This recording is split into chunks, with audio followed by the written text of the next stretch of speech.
பரிசுத்தமுள்ள நல்ல நாளில் அவர் சமூகத்தில் கூடி வந்திருக்கிற நம்ம ஒவ்வொருவரையும் ஆமென் அல்லேலூயா இந்த தேவனுடைய வார்த்தையை ஆமென் தேவனுடைய வார்த்தையை கேட்கிற பார்க்கிற ஒவ்வொருவரையும் இயேசப்பா நாமத்தில் வாழ்த்துகிறேன். கர்த்தர் நம்மை ஆசீர்வதிப்பாராக. அல்லேலூயா. கடந்த வாரத்தில் தேவன் நம்மோடு வாக்குத்தத்தமாய் வார்த்தையாய் மகிமையாய் வல்லமையாய் நமத்தில் வெளிப்பட்ட வார்த்தைக்காக நான் கர்த்தரை ஸ்தோத்திரிக்கிறேன். அல்லேலூயா. அநேக பேர் என்னிடத்தில் அவன் சொல்லப்பட்ட வார்த்தையை நினைத்து அநேகர் மகிமைப்பட்டார்கள். அல்லேலூயா. கர்த்தருடைய பிரசன்னத்தை ஆமென் இந்த பிரசங்கத்தை அநேக பேர் உணர்ந்தார்கள். அல்லேலூயா.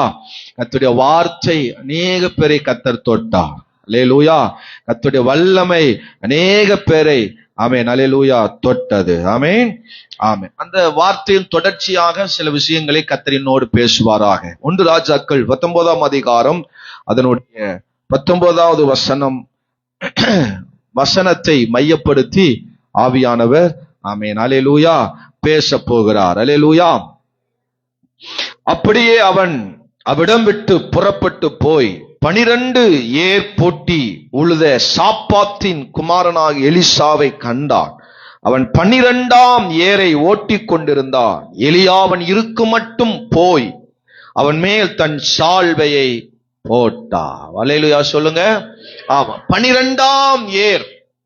இந்த 12வது மாதத்துல தேவன் நம்மேல் போடுகிற ஒரு சால்வை, இந்த 12வது மாதத்துல தேவன் நமக்கு தருகிற ஒரு சால்வை, ஒரு ஆசீர்வாதம் அன்றைக்கு எலிசாவுக்கு வந்தது போல இன்றைக்கும் நமக்கும் இந்த மாதத்தில் தேவன் தரப்போகிறார். அல்லேலூயா. ஆமென் சொல்லுங்க. அல்லேலூயா. அன்றைக்கு எப்படி எலியாவுக்கு நினைத்திராத நேரத்தில், எதிர்பார்க்காத நேரத்தில், ஆமென் இப்படி நடக்கும் என்று சிந்தித்திராத நேரத்தில் எப்படி எலியாவுக்கு வந்தது போல அல்லேலூயா கர்த்தர் நமக்கும் அல்லேலூயா தரப்போகிறார். அல்லேலூயா. இந்த மாதத்தில் நமக்கும் தரப்போகிறார். இந்த மாதத்தில் கர்த்தர் நம்மையும் ஆசீர்வதிக்க போகிறார். ஆமென். ஆமா, 2 சால்வையை குறித்து நான் பேசினேன். 12ஆம் ஏர். ஆமென். 12வது ஏர்ல ஒரு சால்வை விழப்போகிறது. என்ன சால்வை? எலியாவின் சால்வை. என்ன சால்வைங்க? எலியாவின் சால்வை. அப்படின்னா என்ன? பரலோகத்தின் நன்மை. சொல்லுங்க. எலியாவின் சால்வை எதற்கு அடையாளமா சொல்லப்படுகிறது? பரலோகத்திலிருந்து வருகிற நன்மைக்கு அடையாளமாய் கர்த்தர் நம்மை ஆசீர்வதிக்க போகிறார். இதெல்லாம் நம்ம பரலோகத்திலிருந்து வர வேண்டுமோ அந்த நன்மை எல்லாம் பரலோகத்திலிருந்து நமக்கு வரும், கிடைக்கும். மேன் எலியாவின் சால்வைக்காக நம்ம வாஞ்சிக்கணும். எலியாவின் சால்வைக்காக நம்ம ஓடணும். அன்றைக்கு எலிசா எலியாவுக்கு பிறகே ஓடினார். அந்த சால்வை பெற்றுக் கொள்வதற்கு 4 காரியத்தை கடந்து போனார். எத்தனை பேருக்கு ஞாபகம் இருக்குது? எத்தனை பேருக்கு ஞாபகம் இருக்கு? சொல்லுங்க. கில்காலை கடந்து போனான். பெத்தேலை கடந்து போனான். எரிகோவை கடந்து போனான். யோர்தானை கடந்து போனான். எலியாவின் சால்வை எலிசாவுக்கு பெற்றுக்கொண்டார். அல்லேலூயா சொல்லுங்க. ஆமா. 2வது யோனத்தானின் சால்வை. என்ன சால்வை இது?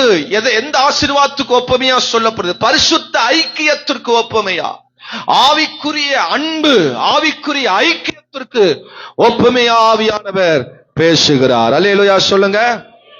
ஒரு அல்லேலூயா சொல்லுங்க. சத்தமா நல்ல ஒரு அல்லேலூயா சொல்லுங்க. உற்சாகமா ஒரு அல்லேலூயா சொல்லுங்க. அப்ப பரிசுத்த ஐக்கியத்திற்கு அடையாளமாய் சொல்லப்படுகிறது. அப்ப யோனத்தான் தாவீதுக்குள் இருந்த அந்த அன்பு, அந்த ஐக்கியம், ஸ்தோத்திரம் அல்லேலூயா, அந்த அன்பு அது பயங்கரமான அன்பு. அதை போல நாம இருக்க வேண்டும் என்று ஆவியானவர் பேசினார். அல்லேலூயா. 3வது ஒரு சால்வை குறித்து பேசுறேன்னு சொன்னேன். என்ன சால்வை? அரண்மனையின் சால்வை. பரவாயில்ல, நான் வச்சிருக்கிறீங்களா? பரவாயில்ல. ஆமென். சரி, அந்த அரண்மனை சால்வை லாஸ்டா சொல்றேன். அதுக்கு முன்னாடி ஒரு சால்வையை தேவன் நமக்கு கொடுக்க போகிறார். அல்லேலூயா. ஆலயத்தின் சால்வை. எல்லாரும் சொல்லுங்க. என்ன சால்வை? ஆலயத்தின் சால்வையை கர்த்தர் நமக்கு தரப்போகிறார். வாசிக்கலாம். எசையா எழுதின தீர்க்க தரிசன புத்தகம் 6ஆம் அதிகாரம் அதனுடைய 1வது வார்த்தையை ஒருவர் சத்தமாக வாசிக்கலாம். உசியா ராஜா மரணம் அடைந்த வருஷத்தில், உசியா ராஜா மரணம் அடைந்த வருஷத்தில் ஆண்டவர் உயரமும் உன்னதமான சிங்காசனத்தில் வீற்றிருக்க கண்டே. அவருடைய வஸ்திர தொங்கலால் தேவாலயம் நிறைந்திருந்தது. கரங்களை உயர்த்தி ஒரு அல்லேலூயா சொல்லுங்க. ஆலயத்தின் சால்வை சோத்திரம். அன்றைக்கு அல்லேலூயா உசியா மரணம் அடைந்த அந்த நாட்களிலே கர்த்தர் உயரமும் உன்னதமான சிங்காசனத்திலே வீற்றிருக்க கண்டேன். அவருடைய வஸ்திர தொங்கல் மேலே பரலோகத்தில் இருக்கிற தேவனுடைய சிங்காசனத்தில் இருக்கிற தேவனுடைய அந்த அல்லேலூயா வஸ்திர தொங்கல், அந்த சால்வை எங்க கடக்குது? ஆலயத்தை நிரம்பி இருந்தது, ஆலயத்தை மூடி இருந்தது. அதை தரிசனமாக, சொப்பனமாக, வெளிப்பாடாக ஏசாயா பார்க்கிறதை நம்ம இங்க பார்க்கிறோம். ஒரு அல்லேலூயா சொல்லுங்க. தேவனுடைய அந்த பிரசன்னம், தேவனுடைய அந்த ஆசீர்வாதம் ஆலயத்தை மூடி இருக்கிறது. ஆமென். ஆலயத்தில் நிரம்பி இருக்கிறது, ஆலயத்தை மூடி இருக்கிறது. ஸ்தோத்திரம். ஆமென். தேவனுடைய வஸ்திர தொங்கல், சால்வை தொங்கல் ஆலயத்தை நிரம்பி இருந்தது. ஸ்தோத்திரம். ஆலயம் ரொம்ப முக்கியம். அதனால ஆலயத்துக்கு வாங்க, சபைக்கு வாங்க. ஆலயத்துல தான் நமக்கு சகலவித நன்மை ஆசீர்வாதம் உண்டு, ஆலயத்துல தான் நிறைவு உண்டு, ஆலயத்துல தான் பூரணம் உண்டு, ஆலயத்துல தான் தேவனுடைய அபிஷேகம் உண்டு, ஆலயத்துல தான் தேவனுடைய அற்புதம் உண்டு, ஆலயத்துல தான் தேவனுடைய ஆசீர்வாதம் உண்டு, ஆலயத்துல தான் தேவனுடைய அதிசயம் உண்டு. அல்லேலூயா. அதிசயத்தை ஆலயத்தில் வந்து அவரை துதிக்கும் பொழுது, ஆராதிக்கும் போது அதால் பெற்றுக்கொள்ள முடியும். ஆமென். 3வது ஆமென், ஆலயத்தில் உடைய சால்வை அல்லேலூயா பரிபூர்ண நிறைவு. சொல்லுங்க, பரிபூர்ண நிறைவு. நிறைவான நன்மை ஆலயத்தில் தான் வந்து பெற்றுக்கொள்ள முடியும். ஆலயத்தில் வருகிறவர்களுக்கு தான் அந்த நிறைவை பெற முடியும். எங்கேயோ உட்கார்ந்தவர்களுக்கெல்லாம் அந்த ஆசீர்வாத நிறைவை பார்க்க முடியாது. சோத்திரம். 3 முறை அங்க நிறைவு நிறைவு நிறைந்திருந்ததுன்னு வாசிக்கிறோம். 3ஆம் வசனத்தில் வாசிக்கும் பொழுது, ஒருவரை ஒருவர் நோக்கி சேனையில் கர்த்தர் பரிசுத்தர் பரிசுத்தர் பரிசுத்தர், பூமி அனைத்தும் அவருடைய மகிமையினால் நிறைந்திருக்கிறது என்று கூப்பிடுகிறவர்கள் சொன்னார்கள். தேவனுடைய மகிமை நிறைந்திருந்தது, வஸ்திர தொங்கல் நிறைந்திருந்தது, சால்வை நிறைந்திருந்தது, தேவனுடைய மகிமை நிறைந்திருந்தது. 3வது 4ஆம் வசனம் சொல்லுது, கூப்புகிறவனுடைய சத்தத்தால் வாசல் நிலைகள் அசைந்தது, ஆலயத்தின் புகையினால் நிறைந்திருந்தது. ஒரு அல்லேலூயா சொல்லுங்க. ஆலயத்தினுடைய புகையினாலே, ஆமென், அல்லேலூயா, மேகத்தினாலே, மகிமையினாலே. 3வது சொல்றாரு, அது ஒரு புகை போல நிறைந்திருந்ததா. ஒரு புகை வந்து அப்படியே நிரம்பி இருந்தா அப்படி இருக்கும், அது போல நிரம்பி இருந்தது. ஸ்தோத்திரம். கர்த்தருடைய அந்த பிரசன்னம் நிரம்பி இருந்தது. ஸ்தோத்திரம். அல்லேலூயா. 1 நாளாகமத்திலே வாசிக்கும் பொழுது ஸ்தோத்திரம், அதனுடைய 5வது அதிகாரம் நினைக்கிறேன். ஸ்தோத்திரம். அல்லேலூயா. அதனுடைய கடைசி வசனம் சொல்லுது. ஆமென். அல்லேலூயா. ஸ்தோத்திரம். அங்கே ஆசரிப்பு கூடாரத்திலே, ஆமென், அல்லேலூயா, தேவனுடைய மகிமை அங்கே, அல்லேலூயா, 2 நாளாகமம் 5ஆம் அதிகார கடைசி வசனத்தை ஆமென் வாசிக்கும் பொழுது அங்கே தேவனுடைய மகிமை ஆலயத்தை நிரம்பி இருந்தது. வாசிங்க பார்க்கலாம் சத்தமா ஒருவர். ஆகையால் நாகமானின் குஷ்டரோகம் 2 நாளாகமம் 5ஆம் அதிகாரம் கடைசி வசனம் 14ஆம் வசனம் சொல்லுது, அந்த மேகத்தின் நிமித்தம் ஆசாரியர்கள் ஊழியம் செய்து நிற்க கூடாமல் போயிற்று, கர்த்தருடைய மகிமை தேவனுடைய ஆலயத்தை நிரப்பிற்று. ஒரு அல்லேலூயா சொல்லுங்க பார்க்கலாம். நல்ல கையை தட்டி, முடிந்தவர்கள் நல்ல கையை தட்டி, தேவனுடைய ஆலயத்தில் மகிமை நிரம்பி இருக்க போகிறது. தேவனுடைய ஆலயத்தில் நிறைவான நன்மை, தேவனுடைய ஆலயத்தில் ஒரு நிறைவு, இது குறைவல்ல. ஓ அல்லேலூயா, வாழ்க்கையில் ஒரு நிறைவை பெறப்போகிற காலம். தேவனுடைய ஆலயத்தில் தான் நிறைவை பார்க்க முடியும். தேவனுடைய ஆலயத்தில் தான் அல்லேலூயா நிறைவை பார்க்க முடியும். ஒரு மேகத்தினால், மகிமையினால், பிரசன்னத்தினால் தேவனுடைய ஆலயத்தை கர்த்தர் நிரப்புகிறார். நிரப்புகிறார். இங்க வருகிற ஒவ்வொருவரையும் கர்த்தர் நிரப்புகிறார். இங்க இருக்கிற ஒவ்வொருவரையும் கர்த்தர் நிரப்புகிறார். ஒவ்வொரு ஜனத்தையும் நிரப்புகிறார். ஒவ்வொரு ஆத்துமாவை நிரப்புகிறார். தேவனுடைய ஆலயத்தில் அமர்ந்திருக்கிற உட்கார்ந்திருக்கிற உங்கள் ஒவ்வொருவரையும் தேவனுடைய கேருபீன்களால் ஷெராபீன்களால் நிரம்பி இருக்கிற பரிசுத்தர் பரிசுத்தர் பரிசுத்தர் என்று தேவனை துதிக்கிற இடத்துல நல்ல கையை தட்டி நல்ல துதிக்கிற இடத்துல தேவனுடைய பிரசன்னம், தேவனுடைய விடுதலை, அற்புதம் இந்த வேளையில பெற்றுக்கொள்ளுங்க. தேவனுடைய நிறைவு சால்வை நம்மேல் வந்து விழப்போகிறது, நம்மேல் வரப்போகிறது. எத்தனை பேர் ஐயோ ஐயோ எம்மேல் இறங்கட்டும், என்னை நிரப்பட்டும். அல்லேலூயா, ஆமென். ஆமா, கையை தட்டி நல்ல வாயை திறந்து நல்லா துதிக்கணும். சும்மா பொம்மையாட்டம் உட்கார்ந்து இருந்தீங்கன்னா சாகர வரைக்கும் அப்படியே உட்கார்ந்து இருக்க ஒரு விடுதலையும் பார்க்க முடியாது. நல்ல அபிஷேகம் ஆவியின் வல்லமையினால நம்ம நிரப்பப்பட வேண்டும். வாயை திறக்கணும், நல்லா துதிச்சு கத்தரை துதிச்சுட்டே இருந்தா, ஸ்தோத்திரம் சொல்லிட்டே இருந்தா, வாயை திறந்து கத்தரை மகிமைப்படுத்திட்டே இருந்தா நமக்குள்ள இருக்கிற எல்லா பிரச்சனையும் வெளியே போகும். நமக்குள்ள இருக்கிற எல்லா வியாதி வெளியே போகும். ஆலயத்துல வந்து உட்கார்ந்துட்டு அப்படியே சும்மா இருக்க கூடாது. ஒரு அல்லேலூயா சொல்லுங்க பார்க்கலாம். தேவ மகிமை நிரம்பி இருக்கிற இடம், தேவன் அசைவாடுகிற இடம், தேவன் தொடுகிற நேரம், தேவன் அசைவாடுகிற நேரம், தேவனுடைய மகிமை பிரசன்னம் வெளிப்படுகிற நேரம். அல்லேலூயா, ஆமா, நிரம்பி இருக்கிற ஆமென் அல்லேலூயா ஆலயத்தில் நிரம்பும் அல்லேலூயா நிறைவான ஆமென் பிரசன்னம், நிறைவானவைகளை ஆலயத்தில் நாம் பார்க்க முடியும். அல்லேலூயா சொல்லுங்க, ஆமென். ஆமா, 2ஆம் வசனம் சொல்லுது ஆமென், ஷெராபீன்கள், ஏசாயா 6ஆம் அதிகாரம் 2ஆம் வசனத்துல ஷெராபீன்கள் அவருக்கு மேலாக நின்றார்கள். அவர்களின் ஆமென் ஒவ்வொருவரும் அவ்வாறு சட்டைகள் இருந்தன. அவனவன் 2 சட்டைகளால் தன் முகத்தை மூடி, 2 சட்டைகளால் தன் கால்களை மூடி, 2 சட்டைகளால் பறந்து ஒருவரை ஒருவர் நோக்கி சேனையில் கர்த்தர் பரிசுத்தர் பரிசுத்தர் அது பரிசுத்தர் என்று பூமி அனைத்தும் அவருடைய மகிமையினால் தேவனை துதிக்கும் பொழுது அவருடைய மகிமை இறங்கி வரும். அல்லேலூயா, ஆமென் சொல்லுங்க. ஆலயத்துக்கு நேரத்திலே வந்துடணும். அந்த மகிமையை பார்க்கணும், அந்த ஆசீர்வாதத்தை பார்க்கணும்னா ஆமென் நேரத்திலேயே வரணும். 10 மணி ஆராதனைனா 9:50 இங்க உள்ள வரணும். அல்லேலூயா, ஆம். நேற்றுக்கு ஒரு காரியத்தை ஆமென் அல்லேலூயா ஸ்தோத்திரம் என்னுடைய செல்லுக்கு வந்துச்சு ஒரு வீடியோ. ஒரு சபையில ஒரு ஆத்துமா, ஒரு குடும்பம் நல்ல ஆண்டவரை தேடுவாங்களாம். 10 மணி ஆராதனைனா 9:50 சபைக்கு குடும்பமா வந்துருவாங்களாம். கணவன் மனைவி ஒரே மகனா ஆலயத்துக்கு வந்துருவாங்களாம். தவறாம ஆலயத்துக்கு வந்துருவாங்களாம். ஒரு நாள் ஒரு இது மிஸ் பண்ணவே மாட்டாங்களாம். அந்த பாஸ்டர் அந்த குடும்பத்தை பார்க்கும் போதெல்லாம் சந்தோஷமா இருக்குமா. பரவாயில்ல, அவங்க குடும்பமா ஆலயத்துக்கு நேரத்திலே எல்லாரும் 9:50 உள்ள வந்துருவாங்களாம். ஆராதனை ஸ்டார்ட் பண்றதுக்கு 10 நிமிஷத்துக்கு முன்னாடியே வந்து உட்கார்ந்து காத்திருப்பாங்களாம்.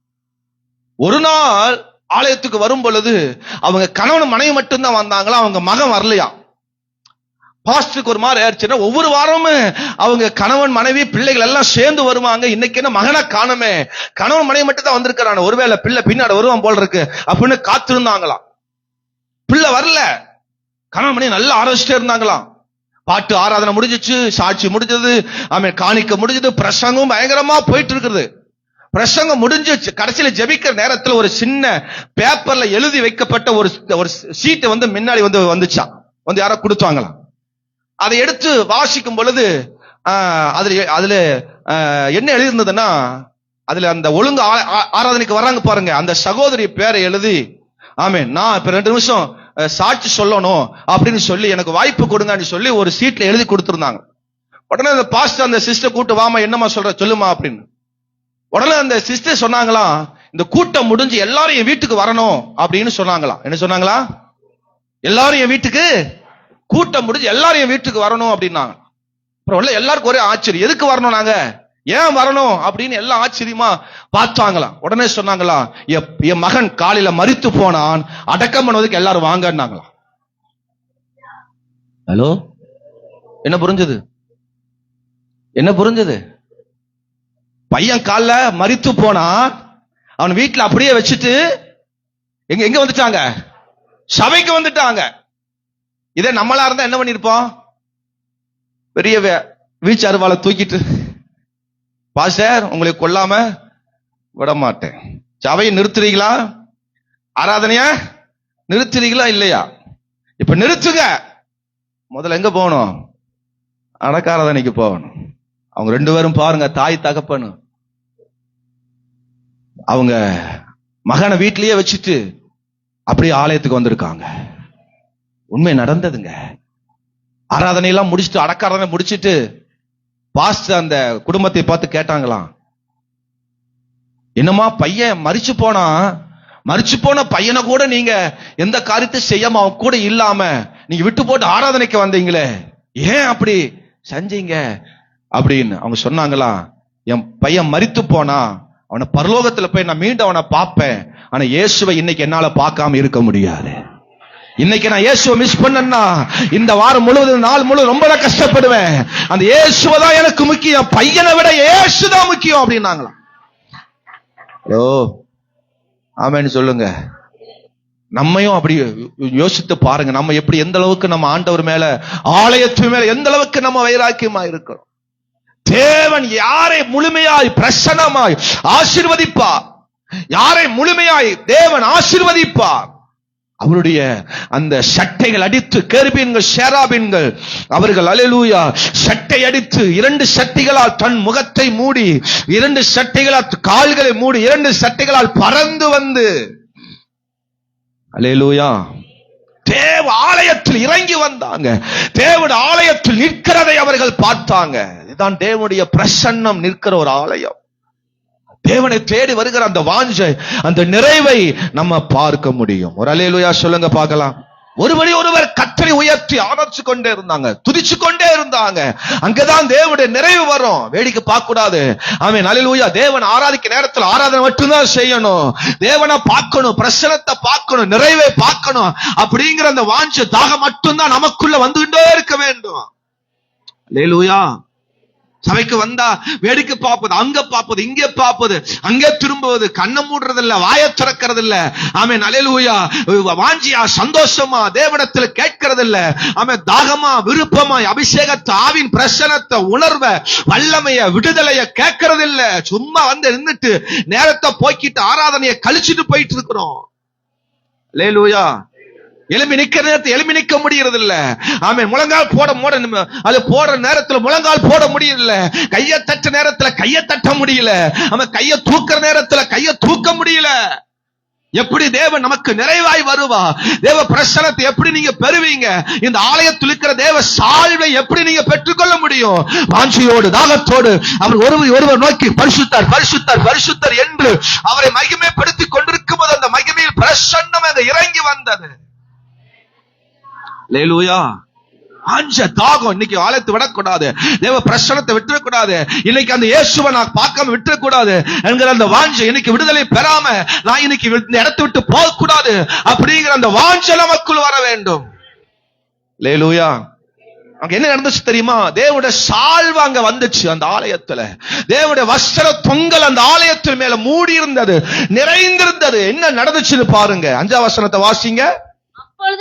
அப்பொழுது நான் ஐயோ அதமானே, நான் அசுத்த உதடு உள்ள மனுஷன், அசுத்த உதடு உள்ள ஜனங்களின் நடுவில், அசுத்த உதடு உள்ள ஜனங்கள் நடுவில் வாசம் பண்ணுகிறவன், சேனைகளின் கர்த்தராகிய ராஜாவை கண்கள் கண்டதே என்று கர்த்தரை ஆராதித்தார்கள், துதித்தார்கள். இங்க என்ன நடக்குது பாருங்க. ஆலயத்துல துதிக்கிற பிள்ளைகள் அங்க கதறுகிறார்கள். தேவ மகிமை வந்து இறங்கணும்னு, தேவ பிரசன்னம் இறங்கணும்னு ஐயோ என்று கத்துறுகிற ஒரு சத்தம். என்ன சொல்றாங்க பாருங்க. ஐயோ நான் அசுத்த உதடு உள்ள மனுஷன். என்ன சொல்றாங்க? ஆராதனை, தேவனுடைய பிரசன்னம், தேவனுடைய சால்வைய, தேவனுடைய பரிபூரணத்தை, தேவனுடைய விடுதலையை பெறணும்னா நம்மை முதலாவது தேவனுக்கு கொடுக்கணும். ஐயோ நான் பாவி, ஐயோ நான் பாவம் செஞ்சவன், ஐயோ நான் இதுக்கு உதவாதவன், என் மேல இறங்கும் என்று தன்னை முதலாவது ஒப்பு கொடுத்தான். நான் அசுத்த உதடு உள்ள மனுஷன்.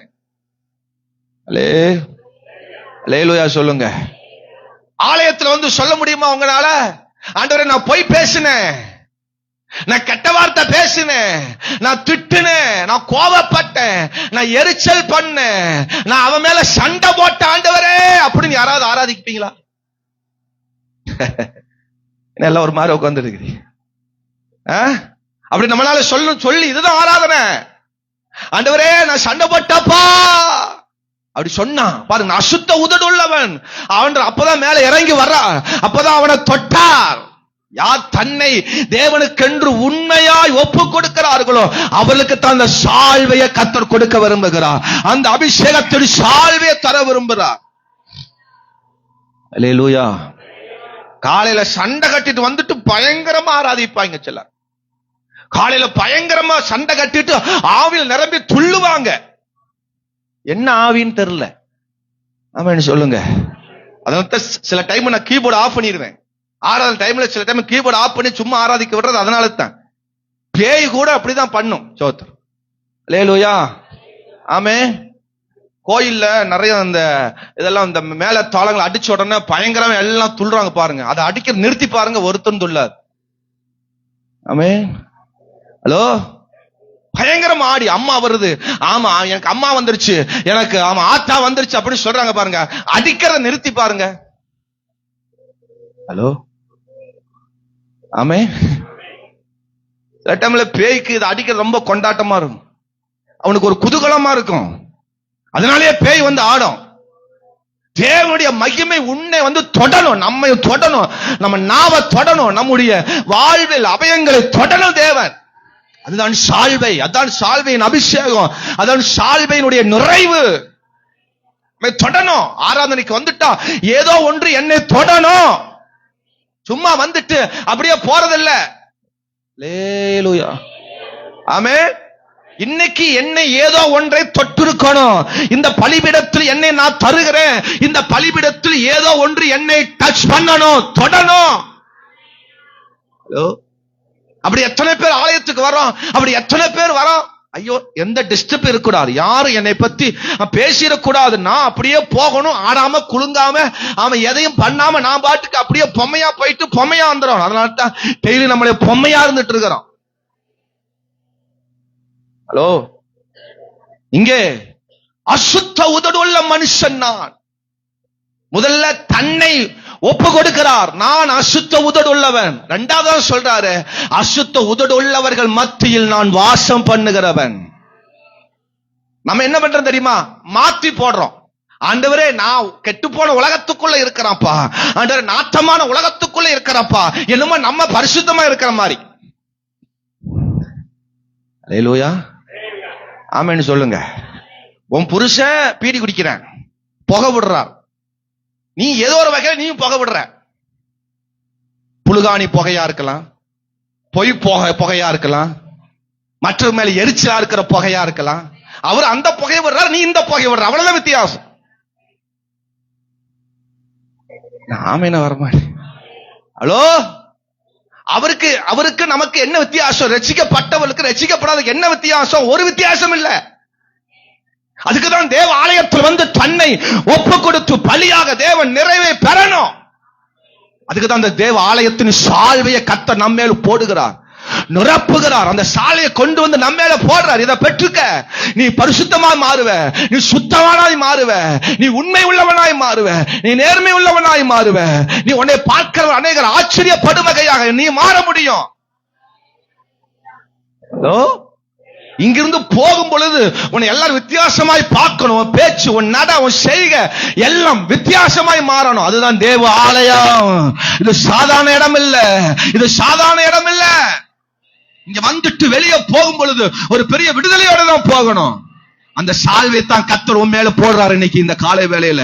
இந்த ஆலயத்தில் வருகிற ஒவ்வொரு மேலும் தேவனுடைய தொங்கல், இந்த சால்வையும் தொங்கல், வஸ்திரத்தின் தொங்கல் இந்த ஆலயத்தை நிரம்பி இருக்கிறது. நம்மை தொடுகிறது, நம்மை தொடுகிறது, ஓ நம்மை தொடுகிறது.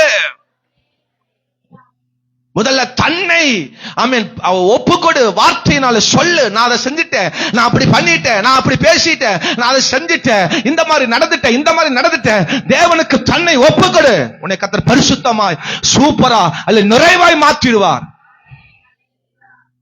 டாக்டர்ட்டையும் வக்கீல்கிட்டையும் என்ன செய்யக்கூடாதான்? ஹலோ. என்ன நடக்கு தெரியுமா? நம்ம வக்கீல்கிட்டையும் என்ன செய்ய உண்மையை சொல்லிடுறோமா, அவர் போய் சொல்லிடுறாரு. புரியலையோ, விளங்கலையோ, நம்ம என்ன செஞ்சிடறோம்? வக்கீல்கிட்ட உண்மையை சொல்லிடுறோம். அவர் உண்மையை சொல்றாரா? அது என்ன எனக்கு புரியவே இல்லையே. அவர்கிட்ட நம்ம போய் உண்மையை சொல்லிடுறோம். ஆனா அவரு உள்ள போயிட்டு பொய்யெல்லாம் சொல்றாரு. நடக்காத நடந்த மாதிரி இல்ல சொல்றாரு. இப்படி நடந்ததா அப்படி நடந்த மாதிரி இல்ல சொல்றாரு. ஹலோ, ஆமென் சொல்லுங்க. நம்ம இயேசு அப்படி இல்ல. நீ வக்கீல்கிட்ட கூட நீ உண்மையை சொன்ன மாதிரி பொய்ய சொல்லியிருக்கலாம். ஆனா ஏசப்பாட்ட உண்மை மட்டும் சொல்லி பாரு, உண்மை மட்டும் சொல்லி பாரு, உத்தமாய மட்டும் வாழ்ந்து பாரு. உண்மையில் ஆலயத்தினுடைய சால்வைய, ஆலயத்தில் இருக்கிற அந்த தேவம் நிறைவை உண்மையை தரப்போகிறார். அல்லேலூயா. ஒரு ஆமென் சொல்லுங்க. ஆண்டவரே, பஸ்ல போகும்போது அவனை குறுகுறுன்னு பார்த்துட்டு ஆண்டவரே அப்படின்னு சொல்லிரு, தப்பே இல்லை. ஆண்டவர்கிட்ட சொல்லி வேற ஆட்டும் சொல்லாத. ஆமென் சொல்லுங்க.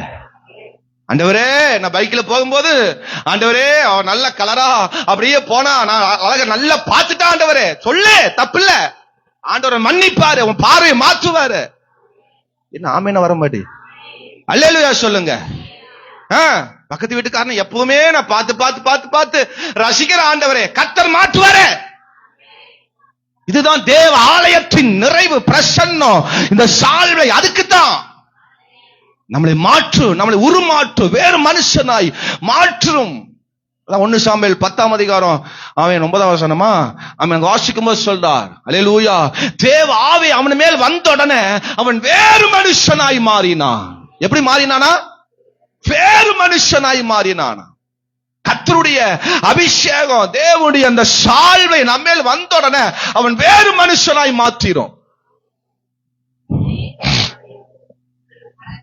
ஆனா என்ன கதை தெரியுமா? உங்க வீட்டு பக்கத்துல இருக்கிறவங்க எல்லாம் உங்களுக்கு குறிச்சு நல்ல சாட்சியே சொல்றது இல்ல.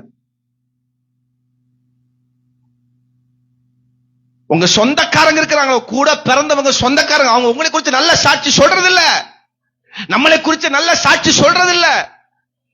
இத்தனை வருஷமா உங்க கோயிலுக்கு வர்றா, உங்க சபைக்கு வர்றா, பாசிட்டது என்ன பண்றா? பாசிட்டது முன்ன விட இப்ப மோசமா தான் பேசுறா. அன்னைக்கு நல்ல கெட்ட வார்த்தை பேச, இன்னைக்கு மோசமான கெட்ட வார்த்தை பேசுறா.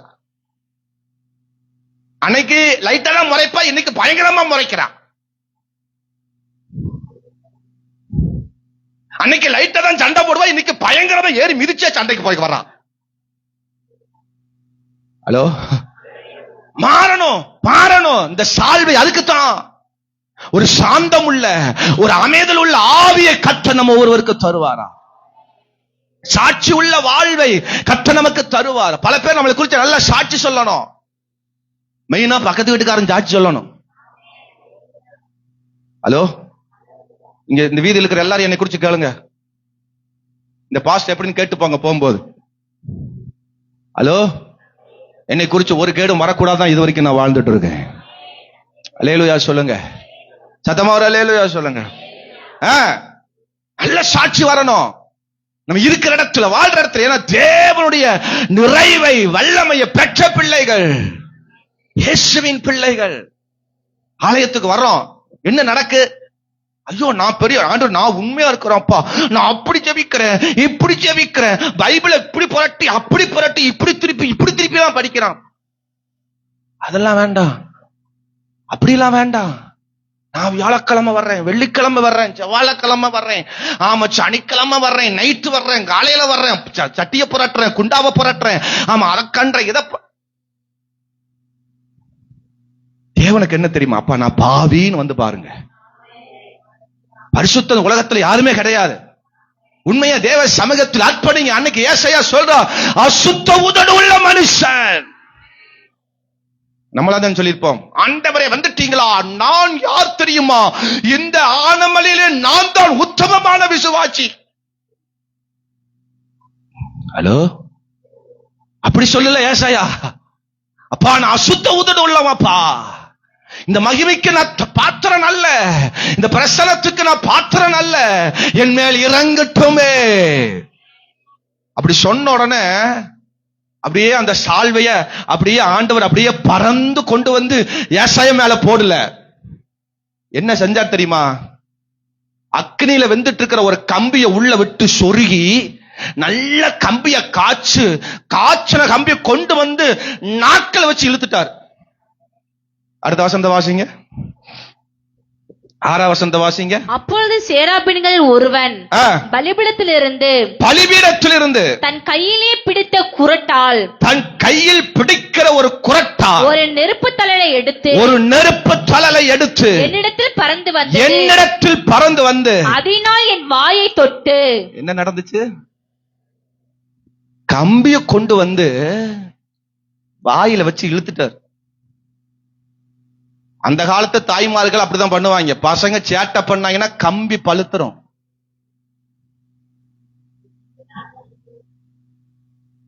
எங்க அம்மா அப்பா சூடு வச்சாங்க அப்படின்னு சொல்றவங்க கை தூக்குங்க பார்க்கலாம். ஒருவனாகிலும் இல்லையா? வாங்கியிருக்கிற ஒருத்தனாவது இருக்கிறான்ப்பா. அம்மாட்டியா அப்பாட்டியா? 2 பேர்த்தையும் சூடு வாங்கியிருக்கிற பாருங்க. சூடு வாங்கலாம் தெரியும். கூட்டம் முடிச்சு கேட்டு பாருங்க, ஜோதியமா முழிக்கிறாங்க. ஆமே, சூடு வாங்கணுகிட்ட போய் கேட்டு பாருங்க சூடு எப்படி இருந்ததுன்னு. சும்மா சட்டியில் வர சூடு இல்ல, கம்பியில சூடு வாங்கணுங்களுக்கு தெரியும். ஹலோ, ஆமேன்னு சொல்லுங்க. ஆலயத்துல உட்கார்ந்து அசுத்த உதடன்னு சொன்ன உடனே கைய வச்சுட்டு ஆண்டவர் அப்படியே, மகனே உன்னை கர்த்தர் ஆசீர்வதிப்பார் அப்படி சொல்லி ஆசீர்வதிக்கல. கம்பிய காய்ச்சிட்டு வந்து கொண்டு வந்து இழுத்துட்டார் ஒரு இழுப்பு. என்ன யோசிச்சு பாருங்க, நமக்கெல்லாம் ஒவ்வொரு வாயில ஒரு கம்பி வச்சு இழுத்தா இப்படி இருக்கு நாக்குல. ஆமேன்னு சொல்லுங்க. இனி நம்ம கெட்ட வார்த்தை பேசுவோம், இனி நம்ம அசுத்தனா இருப்போம், இனி நம்ம தேவையில்லாத காரியத்தை வாயில போட்டு உழப்புவோம். ஒரு சூடு வாங்கிட்டு அடுத்து ஏதாவது தப்பு பண்ணும் போது அந்த உடனே ஐயோ அன்னைக்கு சூடு வாங்கினே இல்ல அப்படின்னு வரும். இன்னைக்கு நிறைய பேருக்கு ஆண்டவர் அந்த மாதிரி சூடு வைக்க விரும்புறார். அல்லேலூயா. காலை சூடு வைக்கணும் விரும்புகிறார், கைய சூடு வைக்கணும் விரும்புகிறார், உன்னுடைய வாயை சூடு வைக்கணும் விரும்புகிறார். ஆமென். உன் முகத்தை சூடு வைக்கணும் விரும்புகிறார். இன்னைக்கு தேவனுடைய அக்கினி, தேவனுடைய நெருப்பு, தேவனுடைய வல்லமை நம்மேல் வந்து தொடும் பொழுது வேதம் சொல்லுது, அவன் அது இது ஏன் உன் உதடுகளை தொட்டதினால் உன் அக்கிரமம் நீங்கி நீ பாவ நிவிர்த்தியானது என்றார். அல்லேலூயா சொல்லுங்க. சத்தமா ஒரு அல்லேலூயா சொல்லுங்க. தொட்ட உடனே எல்லாம் நிவிர்த்தி ஆயிடுச்சு. ஆலயத்துல வந்துட்டா தொடப்படணும். தேவனுடைய அக்கினினால தொடப்படணும், தேவனுடைய வல்லமையினால் தொடப்படணும், தேவனுடைய பிரசன்னத்தினால் தொடப்படணும். ஒப்பு கொடுங்க. இன்னைக்கு ஒருவேளை நீங்க நல்ல பிரின்சிபலா இருக்கலாம் அப்படின்னா இன்னைக்கு ரொம்ப நல்ல நீங்க கரெக்டான ஆளா இருக்கலாம். ஆனா முன்னொரு காலத்துல பயங்கரமா நீங்க பாவம் பண்ணிருக்கலாம், பயங்கர சண்டைக்காரியா இருக்கலாம், பயங்கர மோசமான ஒரு கேரக்டர் ஆளா இருக்கலாம். இன்னைக்கு அதை ஒப்பு கொடுக்கணும். அன்னைக்கு நான் அதை செஞ்சாப்பா மன்னிச்சிருங்க, நான் அப்படி எல்லாம் ஒரு அசுத்தனா இருந்தேன், மன்னிச்சிருங்க, என்னை தொடுங்க. கர்த்தர் கம்பி காய்ச்சி இழுத்துட்டாருன்னு சரியா போயிடும். தேவனுடைய அபிஷேகம் நம்மளை தொட்டுட்டா சரியா போயிடும், தேவனுடைய வல்லமை நம்மளை தொட்டுட்டா சரியா போயிடும். எல்லா கர்மமும் ஓடி போயிடும், எல்லாம் நிவிர்த்தி ஆயிரும். தேவனுடைய சால்வை, தேவ அபிஷேகம், தேவனுடைய அக்கினி வந்து நம்ம விழப்போகிறது. அல்லேலூயா. ஆமென். ஸ்தோத்திரம். அக்கினி வந்து தொட்ட உடனே தேவ சத்தத்தை கேட்கிறான் பாருங்க. அடுத்த வசனம் சொல்லுது, ஆமென், யாரை நான் அனுப்புவேன், யார் எனது காரியமாய் போவார் என்கிற ஆண்டவர் சத்தத்தை கேட்டேன். ஹலோ, ஒரு ஆமென் சொல்லுங்க பார்க்கலாம். இன்னைக்கு ஏன் தேவ சத்தத்தை கேட்க முடியல? நம்மை தேவன் தொடல, தேவனுடைய விடுதலை நம்ம பெறல, தேவனுடைய அக்கினி, தேவனுடைய சால்வை நம்ம பெறல. அதனால தான் நம்ம தேவ சத்தத்தை கேட்க முடியல. ரொம்ப நாள் ஏக்கம், ரொம்ப நாள் பாரம். கர்த்தர் ஏசாயாவை எழுப்புறாரு. ரொம்ப நாளுக்கு முன்னாடி ஏசாயா கூப்பிட்டே இருக்கிறாரு, வரல.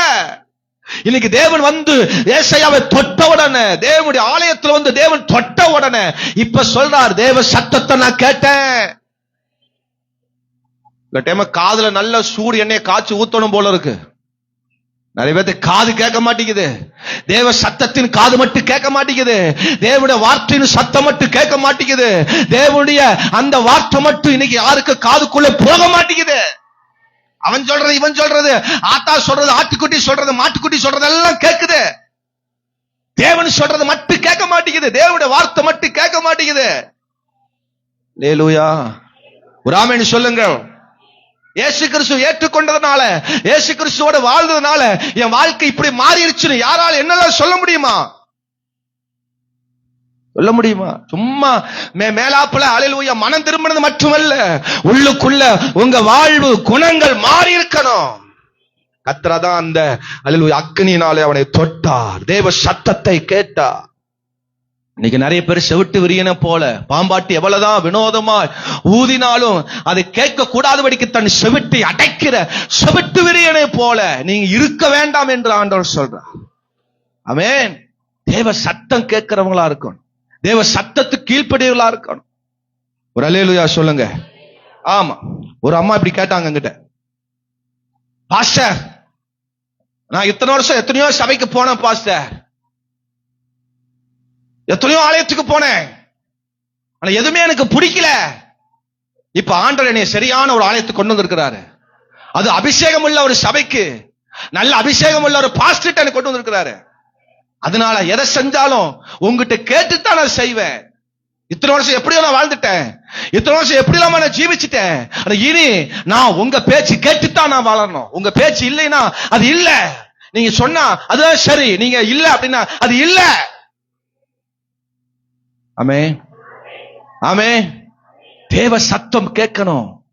தேவ சத்தம் கேட்கிற ஒரு ஆத்துமா, தேவ சத்தத்தை கீழ்ப்படுகிற ஒரு ஆத்துமா. ஆமென் சொல்லுங்க. அவளுக்கு நல்ல சால்வையை கர்த்தர் கொடுக்கிறார், நல்ல சால்வையை கொடுக்கிறார். நல்ல தேவ சத்தம் கேட்கணும். சாமுவேலை குறிச்சு அல்லேலூயா நம்ம வாசிக்கிறோம். அவன் குழந்தையா இருந்தான், பால் மறந்த குழந்தை. தேவ ஆலயத்துல அவன் இருந்தான், தேவன் அவனோடு கூட பேசினார், தேவ சத்தம் அவன் கேட்டான். 3 முறை வந்து சாமுவேலே சாமுவேல கூப்பிட்டு, ஏலிக்கு கூட தேவன் சொல்லாத தரிசனத்தை காரியத்தை கர்த்தர் சாமுவேலுக்கு சொன்னார். அல்லேலூயா. ஆலயத்துல தேவ சத்தம் கேட்கிறவர்களா இருக்க வேண்டும். ஒரு ஆமென் சொல்லுங்க பார்க்கலாம். சத்தமா ஒரு அல்லேலூயா சொல்லுங்க. அப்போ ஆலயம் ரொம்ப முக்கியம். இங்க சொல்றார், யாரை நான் அனுப்புவேன், யார் எமது காரியமா போய்ங்கிற சத்தம் நான் கேட்டேன். அதற்கு நான் இதோ அடியேன் இருக்கிறேன், என்னை அனுப்பும். கீழ்ப்படிந்தான். தேவ சத்தம் கேட்கறது மட்டுமில்ல, தேவ சத்தத்துக்கு கீழ்ப்படிந்தான். எத்தனை பேர் தேவ சத்தத்தை கீழ்ப்படுகிறோம்? தேவன் கொடுக்கிற ஆசீர்வாதத்தை பெறணும்னா சத்தம் கேட்கறது மட்டுமில்ல, கீழ்ப்படியணும். தேவ வார்த்தைக்கு கீழ்ப்படியணும். எவ்வளவோ பிரசங்கத்துல எவ்வளவோ அறிவுரைகளை சொல்றேன், எவ்வளவோ காரியத்தை ஊழியக்காரர் மூலமா தேவன் பேசுறார். எதுக்கு நம்ம கீழ்ப்படிஞ்சிருக்கிறோம்? எதுக்கெல்லாம் நம்ம கீழ்ப்படிஞ்சு நம்ம சரியா வாழ்ந்திருக்கிறோம்? கீழ்ப்படியணும். அப்பதான் நமக்கு அந்த ஆலயத்தினுடைய சால்வை, தேவ மகிமை நிறைவை, பரிபூர்ண நிறைவை நம்மனால பெற முடியும். எத்தனை பேர் அல்லேலூயா சொல்ல போறீங்க? சத்தமா ஒரு அல்லேலூயா சொல்லுங்கப்பா, உற்சாகமா ஒரு அல்லேலூயா சொல்லுங்க. அப்போ அல்லேலூயா, தேவன் நம்மோடு பேசுகிற ஆலயத்தின் சால்வை அது ரொம்ப முக்கியம் நமக்கு. அல்லேலூயா. தேவன் தருகிற அந்த சால்வை ரொம்ப நமக்கு முக்கியம். இந்த சால்வை நம்ம ஒவ்வொரு வாரம் மிஸ் பண்ணிடக்கூடாது. இந்த சால்வை நம்ம தவற விட்டுறக்கூடாது. இந்த ஆசீர்வாதத்தை நம்ம மிஸ் பண்ணிடக்கூடாது. ஆமென். ரைட். அடுத்ததாக அரண்மனையின் சால்வைக்கு வருவோம். அரண்மனையின் சால்வை அது என்ன? நமக்கு தேவன் தருகிற ஆசீர்வாதம். தானியேல் 3ஆம் அதிகாரம் அதனுடைய 21வது வசனத்தை வாசிங்க பார்க்கலாம். தானியேல் 3:21. அப்பொழுது அவர்கள்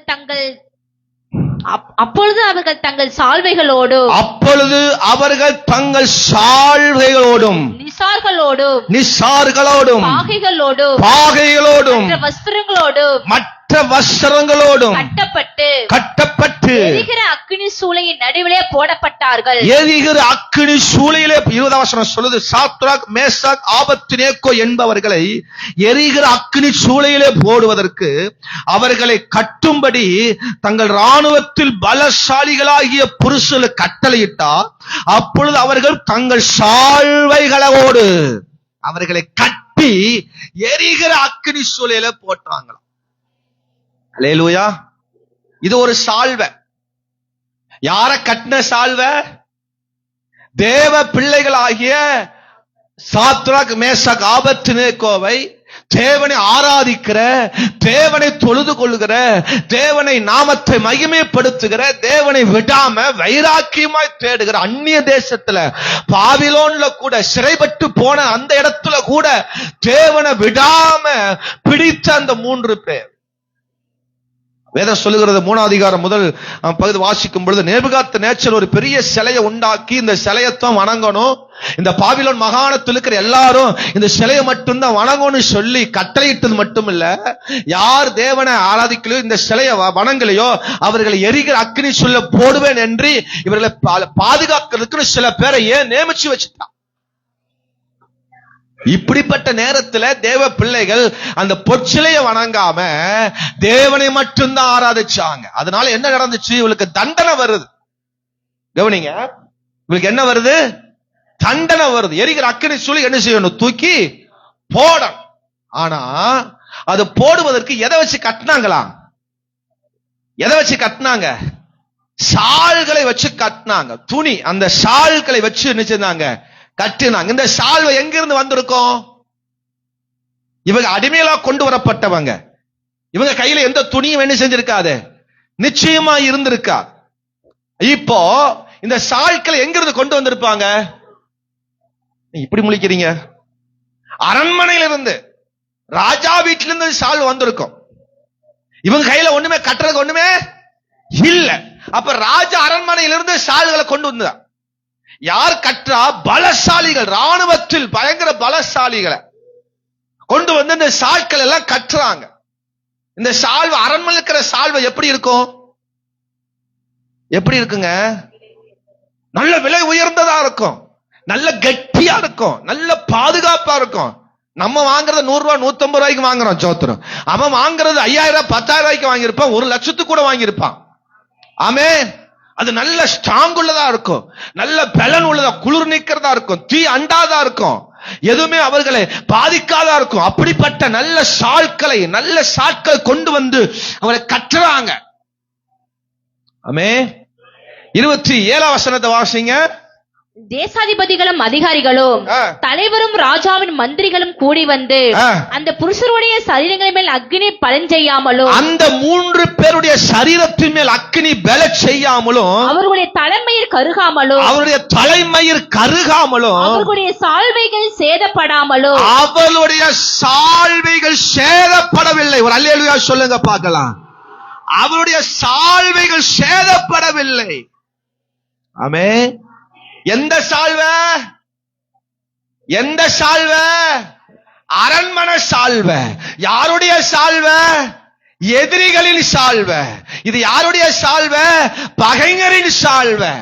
சோத்திரம். ஒரு அல்லேலூயா சொல்லுங்க. நமக்கு விரோதமாக பல பேர் நமக்கு விரோதமாக போடுகிற கட்டு, நமக்கு விரோதமாய் கட்டி வைக்கிற அந்த சால்வை கூட அது நமக்கு பாதுகாப்பா இருக்கும். அது நமக்கு பாதுகாப்பா இருக்கும். எத்தனை பேர் சொல்றது வழங்குச்சு? எத்தனை பேர் சொல்றது புரிந்தது? உனக்கு விரோதமா பலர் பண்ணுகிற பல தீங்குகள் நமக்கு சாதகமாய் அமையும். பல நமக்கு விரோதமாய் செய்கிற காரியங்கள் நமக்கு அது சாதகமாத்தான் அமையவே தவிர நமக்கு விரோதமாய் அமையவே அமையாது. 23ஆம் வசனத்தை வாசிங்க பார்க்கலாம். இந்த 22 வாசிங்க. ராஜாவின் கட்டளை கடுமையா இருந்தபடியினாலும், சூளை மிகவும் சூடாக்கப்பட்டு இருந்தபடியினால், அக்கினி ஜுவாலையானது சாத்ராக், மேஷக், ஆபேத்நேகோ என்பவர்களை தூக்கி கொண்டு போன புருஷரை கொன்று போட்டது. அல்லேலூயா சொல்லுங்க பார்க்கலாம். ஏன்னா தூக்கி போட்டவர்கள் மட்டும்தான் சால்வை போட்டிருந்தாங்க, இங்க தூக்கினவங்க சால்வை போடல. ஒரு அல்லேலூயா சொல்லுங்க. எதிரியின் சால்வை நமக்கு பாதுகாப்பு, எதிரி கொடுக்கிற பிரச்சனை நமக்கு ஒரு பாதுகாப்பு, எதிரி கொடுக்கிற தண்டனை நமக்கு ஒரு உயர்வு, எதிரி கொடுக்கிற ஒரு சால்வை நமக்கு மிகப்பெரிய ஒரு பாதுகாப்பு. அரண்மனை சால்வை நமக்கு வரப்போகிறது. அரண்மனை வந்து பல ஆசீர்வாதம் நமக்கு வரப்போகிறது. அவன் எனக்கு அதை பண்ணிட்டான், இதை பண்ணிட்டான், தீங்கு பண்ணிட்டான், எனக்கு விரோதமா செஞ்சுட்டான், என்னை கட்டிட்டான், தூக்கி போட்டுட்டான் அப்படின்னு கவலைப்படாத. அதுதான் நம்மளை விடுவிக்க போகிறது, அதுதான் நம்மளை பாதுகாக்க போகிறது, அதுதான் நமக்கான நன்மையை கொண்டு வர போகிறது. ஹலோ, ஒரு அல்லேலூயா, ஒரு ஆமென் சொல்லுங்க. எனக்கு அவன் அதை பண்ணிட்டான், இவன் எதை பண்ணிட்டான் அப்படின்னு சொல்லாத. அவன் அதை பண்ணினதுனால, அவன் எனக்கு அதை பண்ணினதுனால எனக்கு பாதுகாப்பு, அவனுக்கு தான் அழிவு. எனக்கு பாதுகாப்பு, அவனுக்கு தான் மோசம். அல்லேலூயா சொல்லுங்க. அவன் மந்திரம் பண்ணிட்டான், அவன் அதை பண்ணிட்டான், அவன் அதை பண்ணிட்டான், எனக்கு விரோதமா என்னை முறைக்கிறான், எனக்கு விரோதம் மாதிரி அதை பண்றான், இதை பண்றான். ஃபீல் பண்ணாத. அல்லேலூயா. வெள்ளிக்கிழமை இங்க ஆராதனை நடத்திட்டு இருப்போம், வெள்ளிக்கிழமை பிரேயர் நடத்திட்டு இருப்போம். பக்கத்துல இருந்து பயங்கர நாத்தம் வரும். என்ன நாத்தம்? என்ன நாத்தம் வரும்? புகை இல்ல, பத்தி நாத்தம், தாம்பராணி நாத்தம், இதெல்லாம் வரும். ஆமென் சொல்லுங்க. நான் அது ஒரு நாள் நினைச்சு, கரெக்டா வெள்ளிக்கிழமை தான், நாங்க டெய்லி இங்கதான் இருக்கிறோம். ஒரு நாள் அந்த நாத்தம் என்ன செய்யாது, வராது. வெள்ளிக்கிழமை பார்த்து தான் வரும். இப்ப கொஞ்ச நாள் அந்த நாத்தத்தையே காணும். ஆமென் சொல்லுங்க.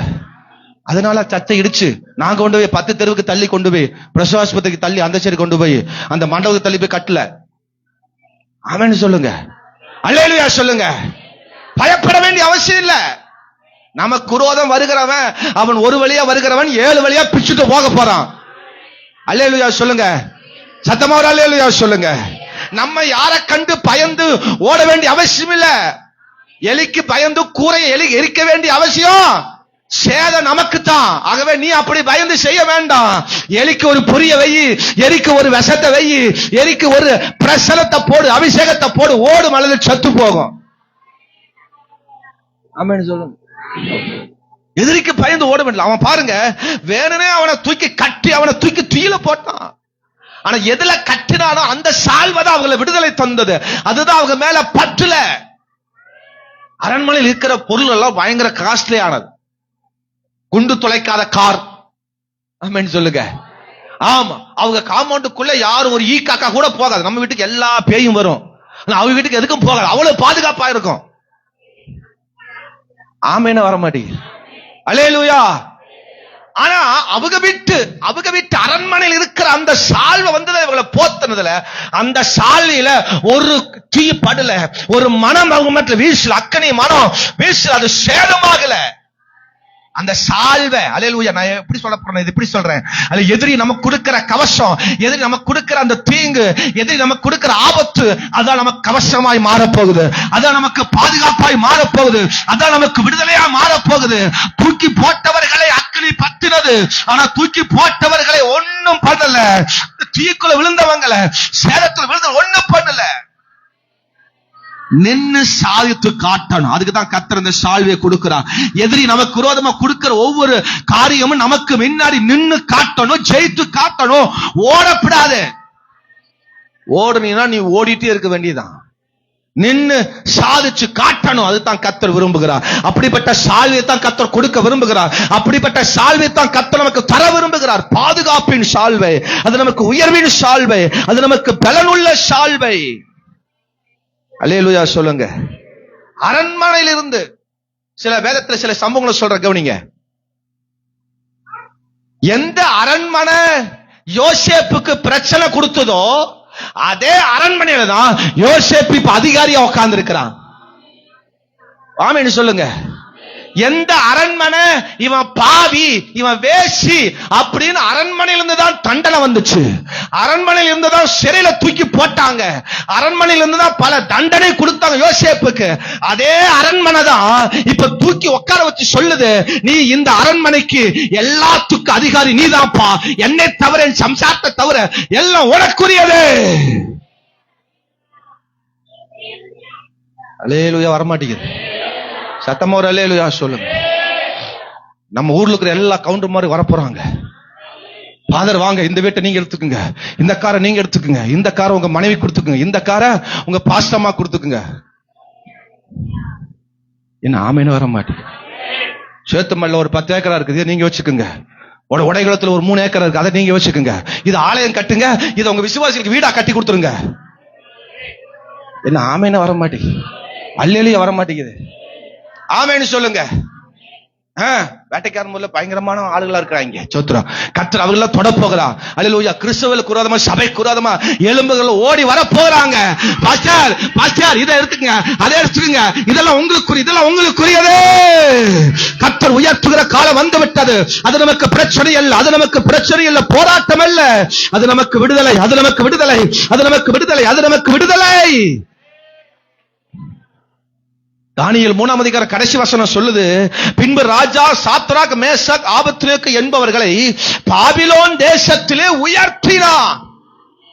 எந்த ராஜா தீயில தூக்கி போடுறதுக்கு அதிகாரப்படுத்தினானோ அதே ராஜா இவங்க 3 பேர்த்த உயர்த்திட்டார். இதுதான் சால்வை, இதுதான் சால்வை. எதிரி கொடுக்கிற பல உபத்திரவங்கள் நமக்கு அது பெரிய உயர்வை தரப்போகுது.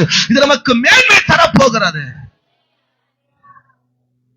மாமியாருக்கு நீ பாம் வைக்க வேண்டாம், மருமகளுக்கு நீ பாம் என்ன செய்ய வேண்டாம், வைக்க வேண்டாம். எல்லாம் மாறும். ஆமென் சொல்லுங்க. நாத்தனாருக்கு நீ என்ன செய்ய வேண்டாம், பிரச்சனையும் பார்க்க வேண்டாம், நினைக்க வேண்டாம், மாறும்.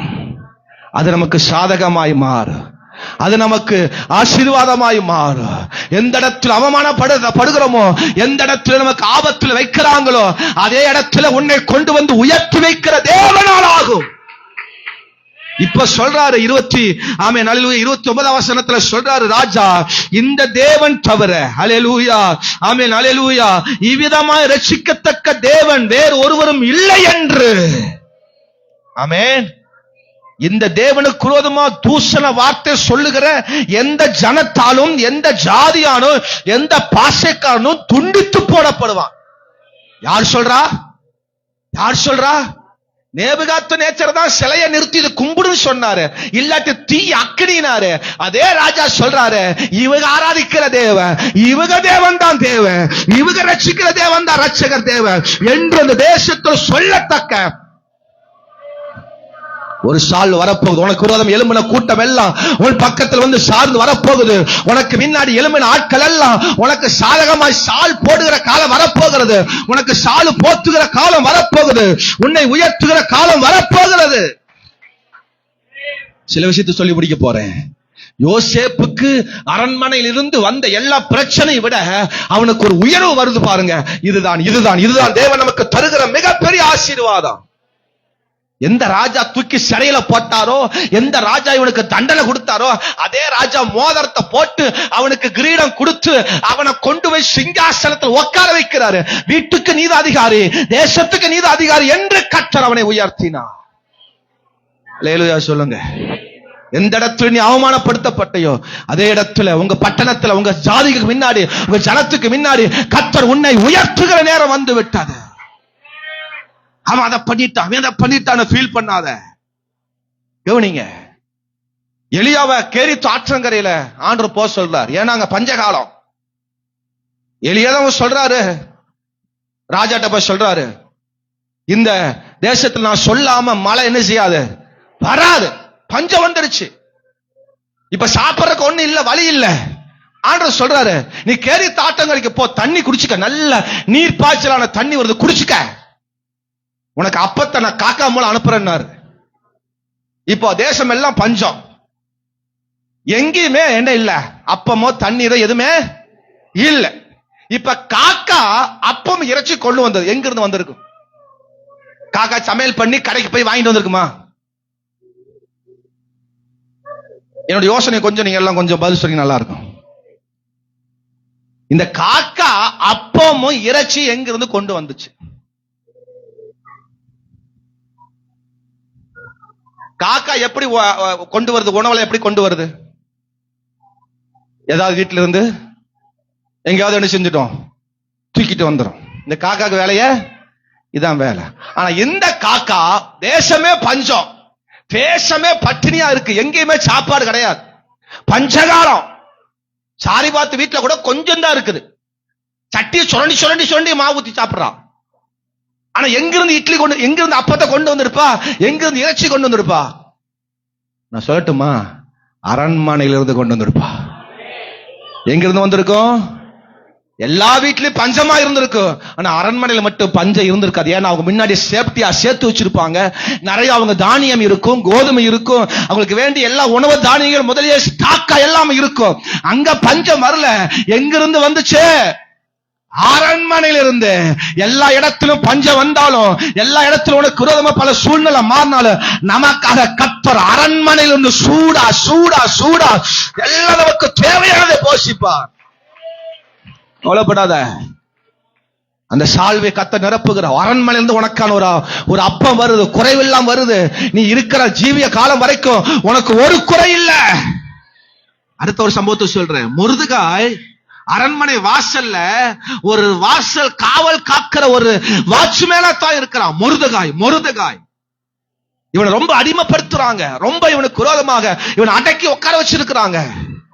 வேதம் சொல்லுது, எஸ்தர் கடைசி அதிகாரத்துல 2ஆம் வசனம் சொல்லுது, 10ஆம் அதிகாரம் 2ஆம் வசனம் சொல்லுது, ஆகாசுவேர் ராஜாவுக்கு அடுத்த ஸ்தானத்துல கர்த்தர் மொர்தெகாயை உட்கார வைத்தார். 127 தேசத்துக்கு ராஜா இந்த ஆகாசுவேரு. அந்த ராஜாவுக்கு அடுத்த ஸ்தானத்துல மொர்தெகாயை கொண்டு வந்து கர்த்தர் உட்கார வச்சார். இன்னைக்கு அந்த சால்வை கர்த்தர் தர்றார். பல ராஜாக்களுக்கு, பல அரண்மனையிலிருந்து பல ஆசீர்வாதங்கள் நம்மை தேடி வருகிறது. எஸ்தர் சாதாரண எஸ்தர், அம்மா அப்பா இல்லாம வளர்ந்த பிள்ளை, தனிமையில வளர்ந்த பிள்ளை, எந்த ஆசீர்வாதத்தையும் பார்க்காத பிள்ளை. அந்த பிள்ளைக்கு ஆகாசுவேரு ராஜாவுக்கு அடுத்த ராணியாக கர்த்தர் அவளை உட்கார வச்சார். எஸ்தர் 2ஆம் அதிகாரம் 12ஆம் வசனத்தை வாசிக்கும் பொழுது அங்க சொல்லுகிறது, அவளை பட்டத்து ராணியாக, பட்டத்து ராணியாக கர்த்தர் அவனை எஸ்தரை உட்கார வச்சாரு.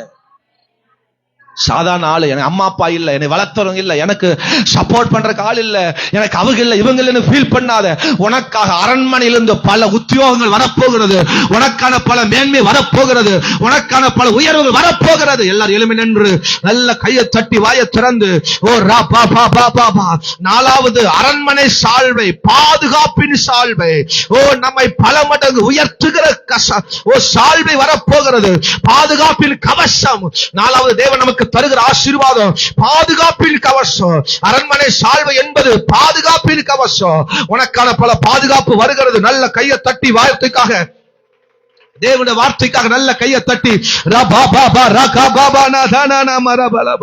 ஆண்டவரே இந்த வார்த்தையை ஆசீர்வதிங்க, இந்த வார்த்தையை நிரப்புங்க, இந்த வார்த்தையை நிரப்பித்தாங்க, இந்த வார்த்தையை நிரப்புங்கப்பா, இந்த வார்த்தையை நிரப்பு.